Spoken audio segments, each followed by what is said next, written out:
So, my husband and I are doing a little bit of a no spend year for 2024, something we've definitely never done before. So, what do I mean by no spend year? Obviously, we have to spend money on necessities. You really can't go a whole year, although I did watch one TED Talk where this woman did something extreme and she did not spend a dime.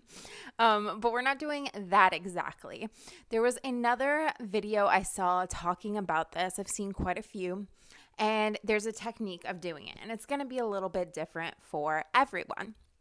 So the method of the no spend year is you have a green light list, a yellow light list, and a red light list. Your green light is all your necessities, everything you need to survive and essentially live a happy, healthy life. So that's going to be your food, gas or transportation, your supplies for hygiene, cleaning supplies, things of that nature that need to be replaced. The yellow light list is one that's going to be a bit different for everyone. And it's kind of almost like miscellaneous. And it's a what if list. So if this were to break, this necessary item, then you would replace it. Or if this were to happen, then in that case, you would purchase. Like if your car broke down or something like that, obviously you need to replace it and fix it. So that's like a what if list, a little bit flexible, gonna be a little bit different for everyone. And then your red light list, if you guessed, is all of the things that you are going to absolutely try your hardest not to purchase. And so, for instance, again, going to be different for everyone, but some examples, some ideas, things that are on our red list. For me, I put down clothes, which is going to be a hard one. I don't have a lot of clothes, but it's not something I find that is necessary. So I did put it on my red light list unless, and this is now on my yellow list, if I were to lose a lot of weight or gain a lot of weight and I was finding that none of my clothes were fitting, yes, I would then purchase clothes. So that's kind of a what if scenario. But other than that, no. Another thing on the red light list is going out to eat and going out to cafes. We have two different ways of making coffee at home. We definitely don't need to be purchasing it out, as well as going out to eat. As a vegan, my husband and I are vegan. We've been so going strong for about 8 years now. And we don't have a lot of options in our area anyway. Every time we go out to eat, it's disappointing. We spend a lot of money and we're always like, oh, we could have made this so much better at home.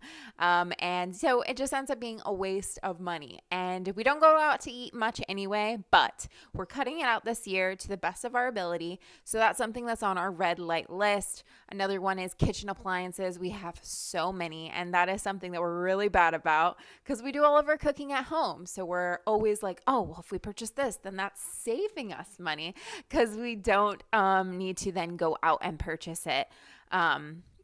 So that is something that is also on our red light list. So you would have to take a think and sit down with your partner, or if you're single, just yourself, and take some time to decipher what is going to be on each list if this is something that you wanted to do.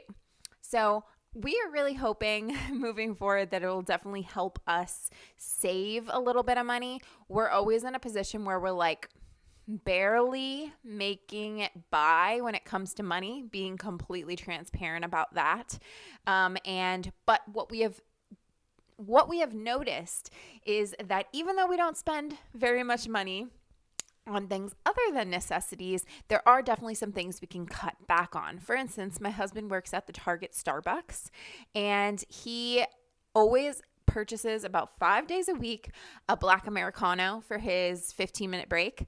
And that adds up. You know, it is like the cheapest thing on the menu, but it still adds up. And then when I would stop into Target or Starbucks, I would grab a latte.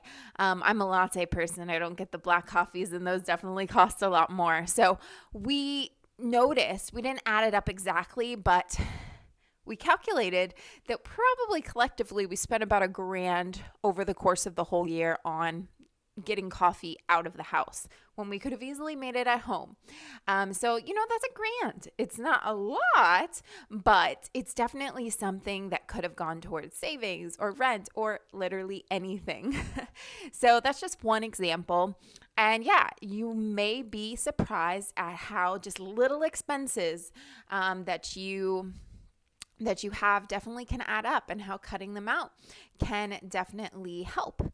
Another one on our red list is subscriptions. When it comes to like TV subscriptions, entertainment subscriptions, we canceled all of them. I notice personally, I end up going on YouTube most of the time if I want to chill and just like pop something on the TV. I'm always just watching the few people that I follow on YouTube.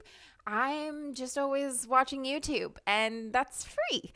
So for us to be spending money on literally every TV platform, it was definitely going to waste. Like, we would watch it at nighttime, but a lot of the times we found ourselves going through all of our subscriptions and literally finding nothing to watch.